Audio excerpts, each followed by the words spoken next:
Hello नमस्कार students, कैसे हैं आप सभी का स्वागत है आपके अपने इस YouTube channel Sandeep Dubey CGPSC में।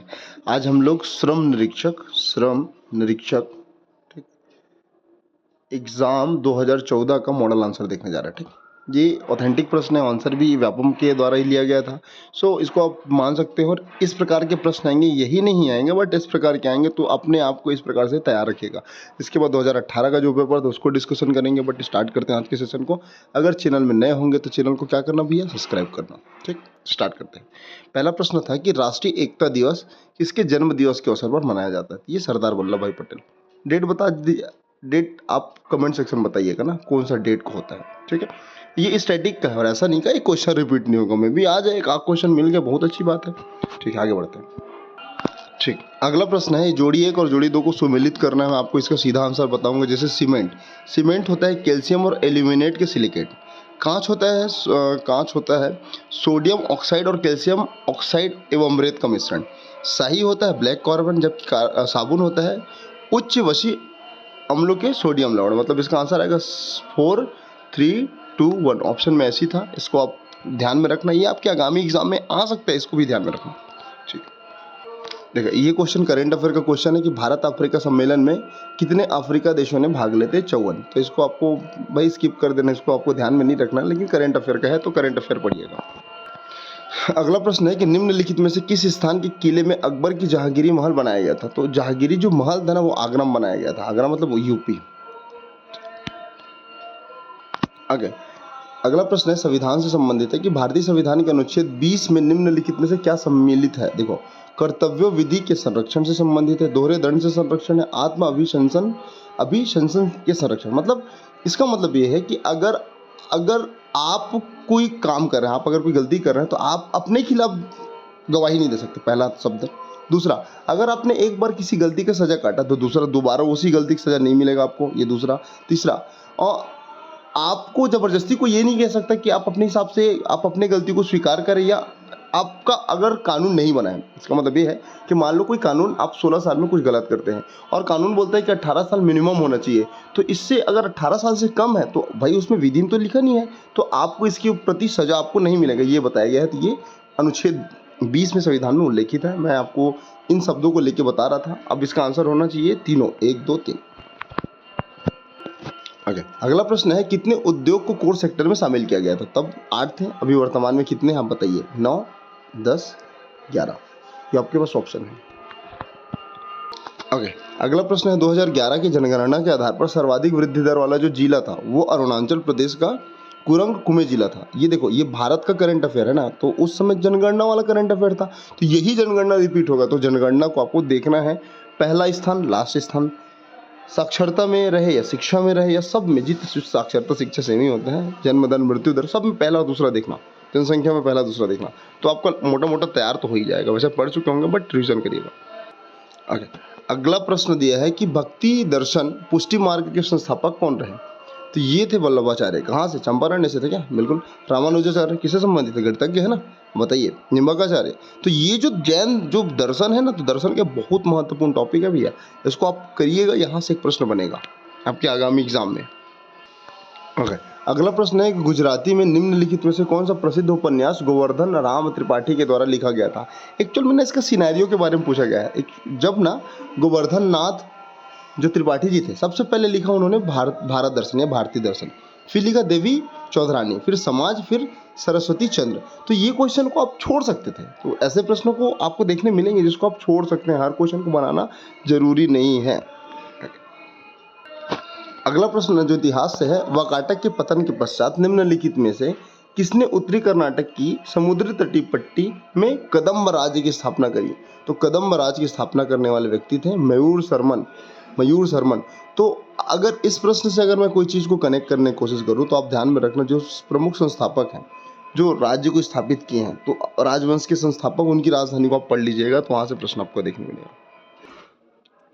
अगला प्रश्न है कि प्राचीन काल में कृष्णा और गोदावरी नदियों की घाटी में निम्नलिखित में से इस मूर्तिकला का विकास हो? किस मूर्तिकला का? वैसे मथुरा, गंधार और अमरावती शैली है, तो अमरावती का विकास हो कहाँ? कृष्णा और गोदावरी के बेसिन में।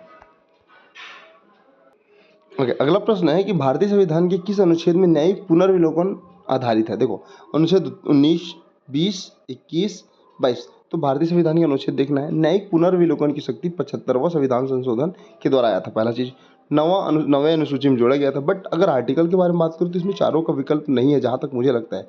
अगर होगा तो इसका आंसर आप कमेंट सेक्शन में बताइएगा। इसका आंसर व्यक्तिगत में अगर बात करूँ तो अभी के बिहार में मेरे ध्यान में नहीं है, आप बताइएगा इसका आंसर क्या होना चाहिए। ओके, अब बात करते हैं जनगणना 2011 में विश्व में भारत की कुल क्षेत्रफल का और कुल जनसंख्या का कितना प्रतिशत निवासरत है। तो अगर ये मान लो विश्व है तो मान लो भारत है, तो भारत का क्षेत्रफल पूरे विश्व का 2.42% है, पहला चीज।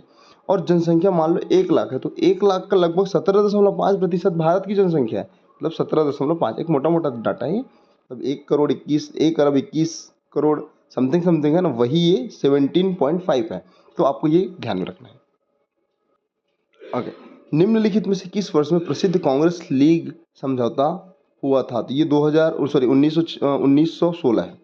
कांग्रेस लीग समझौता ना, ये लखनऊ सम्मेलन भी हुआ था। अंबिका चरण मजूमदार मेरे ख्याल से ना अध्यक्ष थे। तो आप इसको ध्यान में रखना। सुंदरवन की वनस्पति होती है मैंग्रोव प्रकार की। बिल्कुल, कहाँ मिलता है ये? पश्चिम बंगाल वाले क्षेत्र में। ठीक है, अगला प्रश्न है कि जब नदी में अत्यधिक मात्रा में सीवेज मतलब जो गंदा पानी छोड़ा जाता है तो बीओडी क्या हो जाएगा? बिल्कुल बढ़ जाएगा। बीओडी बढ़ा, बायोलॉजिकल ऑक्सीजन डिमांड बढ़ा तो बिल्कुल जल प्रदूषित होगा, और सीओडी बढ़ा तो कम प्रदूषित होगा। तो इसको ध्यान में रखना, ये जितना ज़्यादा प्रदूषित जल उतना ज़्यादा, ये जितना ज़्यादा प्रदूषित जल उतना कम। तो ये दोनों को आपको रखना है ध्यान में। ओके, अगला प्रश्न है काराकोरम क्या है? एक प्रकार का पर्वत है, दर्रा है ना। काराकोरम दर्रा देखे होंगे, कहाँ? गॉडगिन ऑस्टिन, मतलब ये जम्मू कश्मीर वाले क्षेत्र में। तो ये क्या है? पर्वत है। ओके, ये करंट का क्वेश्चन था। बेडेड टीट अरुणाचल प्रदेश में खोजी गई जो प्रजाति है वो एक्चुअल में क्या थी? वो मछली थी। ओके, अगला प्रश्न है कि भारत में व्यापक मुद्रा जिसको एमजी से सूचित किया जाता है, सूचना सूचक बनाया जाता है, मतलब उसको डिनोट किया जाता है, वो क्या है? जनता के पास जो करेंसी होता है, बैंकों की जो मांग होता है और बैंकों में जो सर्वाधिक जमा राशि है, उसी को बोला जाता है व्यापक मुद्रा। Option number D. Okay, Bharat में किस वर्षा के कारण पवनों से मतलब किस वर्षा भारत में वर्षा किन पवनों के कारण होती है? जैसे मान लो भारत का हिस्सा है, ये गोलार्ध है मान लो, ठीक, ये भारत है। तो भारत में जो अधिकांश वर्षा होता है ना, वो दक्षिण पश्चिम मानसून के कारण होता है। कुछ उत्तर पूर्वी की ओर चले जाता है, बट ये वाला जो अरब सागर की शाखा है ना, वहाँ से भारत में सर्वाधिक वर्षा होता है। और ये बंगाल की खाड़ी से जो वर्षा होता है छत्तीसगढ़ को कहीं ना कहीं टच करता है। तो ये जो वर्षा होता है इसमें 90% छत्तीसगढ़ वर्षा करता है, जबकि यहाँ से 10%। बट ओवरऑल अगर बात करूँ तो इसका आंसर होगा दक्षिण पश्चिम मानसून। ओके, अगला प्रश्न है कि सुल्तान के रूप में अलाउद्दीन खिलजी द्वारा अपने दक्षिण अभियान में निम्नलिखित में से कौन सा राज्य प्रथम विजित किया? तो भैया देवगिरी है ना, वारंगल। देवगिरी कहाँ है? गुजरात के आसपास है क्या? कमेंट सेक्शन में बताइए।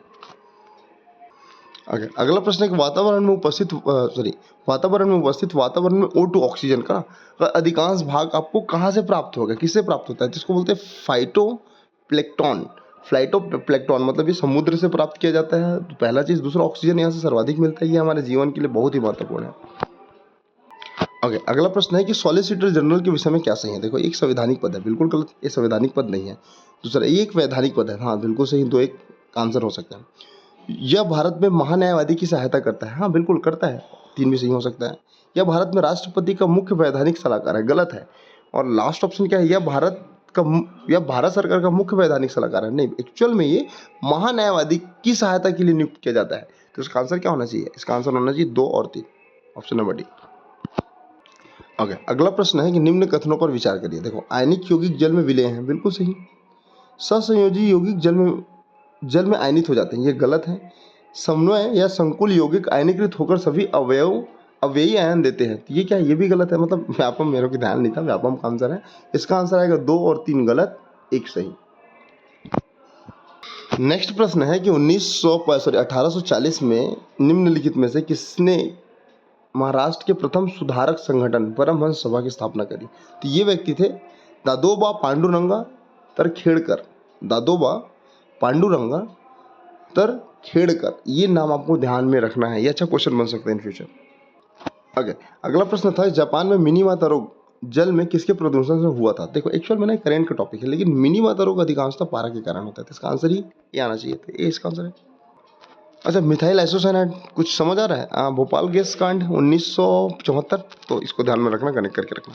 देखो, अगला प्रश्न है कि स्मॉग ऐसा स्थानों का सामान्य प्रदूषक होता है। वायु में जो SO2 की मात्रा जैसे अधिक होगी वहाँ पर स्मॉग दिखेगा और ये प्रदूषक का एक रूप है, तो याद रखना इस क्वेश्चन। करंट अफेयर का क्वेश्चन है, नीति आयोग के उपाध्यक्ष वर्ष 2015-16 के लिए भारतीय अर्थव्यवस्था में कितने प्रतिशत आर्थिक वृद्धि का अनुमान लगाया था? तब 8% थे, वर्तमान में कितना है? वैसे भारत का 7 है क्या? नहीं, एक्चुअल में भारत का 7 है और छत्तीसगढ़ का 8 है। ये इंटरचेंज कर देना तो समझ आ जाएगा, मतलब इसको करंट अफेयर से जोड़ लेना। ओके, मोटर कार के रेडिएटर की शीतलक उपक्रम सिद्धांत किस सिद्धांत पर आधारित होता है? देखो, एक होता है संचालन विधि, एक संवहन विधि, एक विकिरण विधि। तो ये जो मोटर कार का जो शीतलक उपकरण सिद्धांत है वो संवहन के द्वारा संवहन पर आधारित है। एक चीज संवहन क्या होता है, जैसे मान लो गैस जल रहा है, ये केटली है, चाय बन रहा है, तो यहाँ पर डायरेक्टली कनेक्टेड है क्या? नहीं, ये गर्म होगा तो केटली गर्म करेगा, केटली गर्म करेगा तो यहाँ पर जो भी पानी है चाय उसको गर्म करेगा, वो उबलेगा। तो ये यही संवहन है, ये इसी के सिद्धांत पर ये रेडिएटर कार्य करता है। ओके, नेक्स्ट प्रश्न है कि वर्ष 1945 में शिमला समझौता के समय निम्नलिखित में से कौन सा भारत के वायसराय थे? उस समय भारत के वायसराय थे लॉर्ड वेवेल जी, 1945 में ना। और इरविन कब थे? 27-31 थे क्या? बिल्कुल। माउंटबेटन लगभग 1947 के आसपास। लिथगो को आप कमेंट सेक्शन बताना। ओके, करेंट का क्वेश्चन था, वर्ष 2015 में FIH विश्व हॉकी लीग के अंतिम मुकाबले में निम्नलिखित जगह कौन से स्थान पर हुआ था? तो रायपुर में हुआ था, ऑप्शन नंबर 1। अगला प्रश्न है कि निम्नलिखित में से किस देश के राष्ट्राध्यक्ष कभी महिला चुनी नहीं गई? ये भूटान था। अभी वर्तमान में ऐसा कुछ है क्या? बिल्कुल, एक बार ध्यान में रखना, पढ़ना, बताना इसका आंसर। लेकिन अभी तक यहाँ महिला प्रमुख नहीं कोई। ओके, नेक्स्ट प्रश्न है, लक्ष्य इंद्रधनुष किससे संबंधित है? टीकाकरण, ऑप्शन नंबर 3। चलिए, जोड़ी 1 और जोड़ी 2 को सुमेलित करके देखते हैं। देखो, यहाँ पर विटामिन, एक्चुअल में विटामिन क्या है? विटामिन एक प्रकार का कैरोटीन है, ठीक है। एंजाइम क्या है? एंजाइम एक प्रकार का क्या हो सकता है? ये हो सकता है एंजाइम पेप्सिन। एंजाइम क्या होगा? पेप्सिन। देख, थोड़ा ऊपर नीचे दिख रहा है, देखो, विटामिन क्या है? कैरोटीन एक विटामिन है। एंजाइम क्या है? पेप्सिन एक एंजाइम है। और अगर हार्मोन के बारे में बात करूँ तो प्रोजेस्टेरॉन एक हार्मोन है, महिलाओं में पाया जाता है। और प्रोटीन क्या है? कैरोटीन। जो प्रेगनेंसी हार्मोन होता है ना, यही होता है प्रोजेस्टेरॉन, इसको ध्यान में रखो। आगे, निम्न विकिरणों को आवृत्ति के घटते क्रम में आपको व्यवस्थित करना है। तो इसका आंसर क्या होगा? इसका आंसर होगा एक्स किरणें, बी पैराबैंगनी, डी सूक्ष्म किरणें, ठीक, सूक्ष्म किरणें ये, उसके बाद रेडियो। तो ये आवृत्ति का घटता क्रम है, ठीक, लेकिन तरंग दैर्ध्य का उल्टा क्रम ले लेना, तो ये दोनों को ध्यान में रखना। नेक्स्ट प्रश्न क्या है? संविधान का अच्छा प्रश्न है कि भारत के राष्ट्रपति को अध्यादेश जारी करने की शक्ति के विषय में कौन सा सही कथन है? जब संसद में सत्र न चल रहा हो तो जारी किया जा सकता है क्या?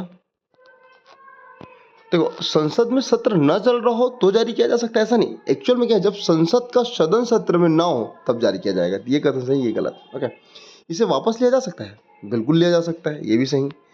अध्यादेश द्वारा मौलिक अधिकारों को निलंबित किया जा सकता है, तो ये गलत है, तो 4 भी गलत। और 5वां विकल्प क्या है कि न्यायालय में अध्यादेश को इस आधार पर चुनौती दी जा सकती है कि अध्यादेश जारी करने की शक्ति असद्भावपूर्ण लाया गया, तो ये भी सही है। तो कुल मिलाकर इसका आंसर क्या होना चाहिए? 2, 3 और 5। 6वां भी देख लेते हैं क्या? संविधान के किसी भी भाग पर अध्यादेश जारी किया जा सकता है, तो किसी भी भाग पर नहीं किया जा सकता। ऑप्शन नंबर क्या होगा इसमें? Option number C. ओके, अगला प्रश्न है, शेख बहाउद्दीन जकारिया निम्नलिखित में से किस सूफी सिलसिले के संप्रदायक थे, मतलब उससे संबंधित है? सुरावर्दी। तो याद रखना, ये तो पुराना क्वेश्चन था। अब चिश्ती, कादरी, कलंदरी, सबके संस्थापक को ध्यान में रखना है। ये तो ईजी है। मॉन्ट्रियल प्रोटोकॉल किससे संबंधित है? ओजोन परत के अपक्षय से, या ओजोन परत के अपक्षय को रोकने है तो ये प्रोटोकॉल आएगा। तो अगला प्रश्न है, एस्ट्रोसैट उपग्रह छोड़े जाने का उद्देश्य निम्नलिखित में से किसका शोध है? ये खगोल विज्ञान का शोध है, ऑप्शन नंबर 1। अगला प्रश्न, सोडियम कार्बोनेट का जलीय विलयन क्षारीय प्रकृति का होता है। तो सोडियम कार्बोनेट क्या होता है? तो जल में अपघटन होता है, इसी कारण भी है सोडियम कार्बोनेट NaCO3 को अगर जल में आप अपघटित करें तो बिल्कुल ये हो जाएगा। अगला है, सागर से ऊर्जा कहाँ से निकलती है? तो सागर से ऊर्जा जो है ना, वो कुलशेखरपट्टनम से निकलती है। तो इसका आंसर तो पता नहीं कैसे है, मेरे ध्यान में नहीं है, लेकिन फिर भी इसका आंसर ऐसे ही लिया गया था, यही क्वेश्चन था। ओके, अगला क्वेश्चन है कि सर्वोच्च न्यायालय के किस निर्णय ने अंतिम रूप से संसद की शक्ति को प्रभावित किया? ये था केशवानंद भारती बनाम केरल राज्य। अगला क्वेश्चन, धान कौन सा फसल है? देखो खरीफ फसल, यही क्वेश्चन आया था मेरे से, इतना गलती वो मैं इसका आंसर टिक लगाया, दूसरा आंसर दूसरा ले लिया। इसमें दिया था खरीफ, मतलब जोड़ी 1 और जोड़ी 2 को सुमेलित कौन सा नहीं है, ऐसा क्वेश्चन था। खरीफ रबी की फसल के सामने किसका कर दिया था? धान को, और मैं टिक लगाया लेकिन आंसर गलत लिख लिया, तो ये मेरे से गलती हुआ। तो देखो क्वेश्चन रिपीट होता है, बस आपको समझने आना चाहिए। अगला क्वेश्चन है कि निम्नलिखित में से किस बादशाह के समय मुगल चित्रकला में सर्वोच्च शिखर पर पहुंचाया था? जहांगीर है, जबकि ये चित्रकारी में और स्थापत्य कला में शाहजहां। तो कुल मिला के इसको याद रखना। अगला क्वेश्चन है कि भारत में निम्नलिखित में से किस राज्य में सिंधु घाटी सभ्यता का स्थान? लोथल। लोथल कहाँ है भैया? आपको गुजराती मिलेगा क्या? ठीक है। भारत में तीसरा वनाच्छादित राज्य हमारा प्यारा छत्तीसगढ़ है। वर्तमान में 3 और 4 की स्थिति में है। छत्तीसगढ़ में जो सर्वाधिक क्षेत्रफल के बारे में बात करूं तो मध्य प्रदेश, फिर अरुणाचल प्रदेश, फिर छत्तीसगढ़। वनाच्छादित में मेरे ख्याल से चौथा स्थान है, तो इसको एक बार नोट करके रखना, ध्यान में रखना। एक क्वेश्चन लास्ट देखते हैं, उसके बाद इसका दूसरा सेट लाएंगे।